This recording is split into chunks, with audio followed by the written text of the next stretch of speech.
एक छोटे से गांव के किनारे घने जंगल के पास अनिया नाम की एक लड़की रहती थी। गांव के लोग अक्सर जंगल के बारे में फुसफुसाते थे, कहते थे कि वह जादुई है, परंतु कोई भी उस जंगल में गहराई तक जाने की हिम्मत नहीं करता था, अज्ञात से डरता था। एक शाम अनिया को अपने दादाजी की लाइब्रेरी में एक पुराना रहस्यमय नक्शा मिला। नक्शे में जंगल में एक छिपे हुए रास्ते का जिक्र था जो एक गुप्त खजाने तक ले जाता था। उसकी आंखों में उत्सुकता झलकी और उसने सच्चाई जानने का निश्चय किया। एक टॉर्च और नक्शा लेकर अनिया जंगल में प्रवेश कर गई। रास्ता घना और कठिन था, लेकिन वह आगे बढ़ती रही। उसके दिल में डर और उत्साह का मिश्रण था। जैसे जैसे वह गहराई में जाती गई, उसे अजीब आवाजें सुनाई देने लगीं।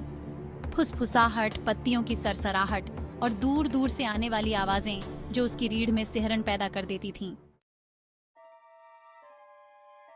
अचानक वह एक खुली जगह पर पहुंची जहां एक पुराना भव्य पेड़ खड़ा था।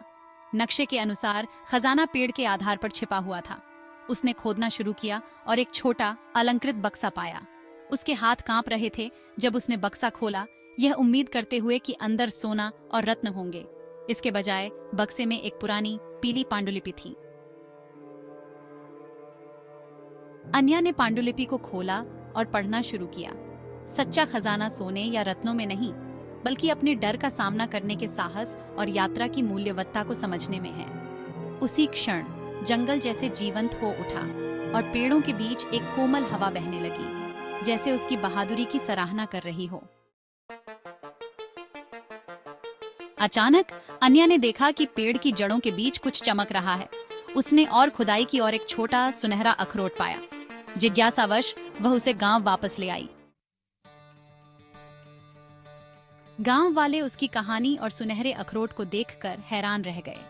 तब पता चला कि जंगल वास्तव में जादुई था और अखरोट में चमत्कारी शक्तियां थीं जो उपचार और समृद्धि ला सकती थीं।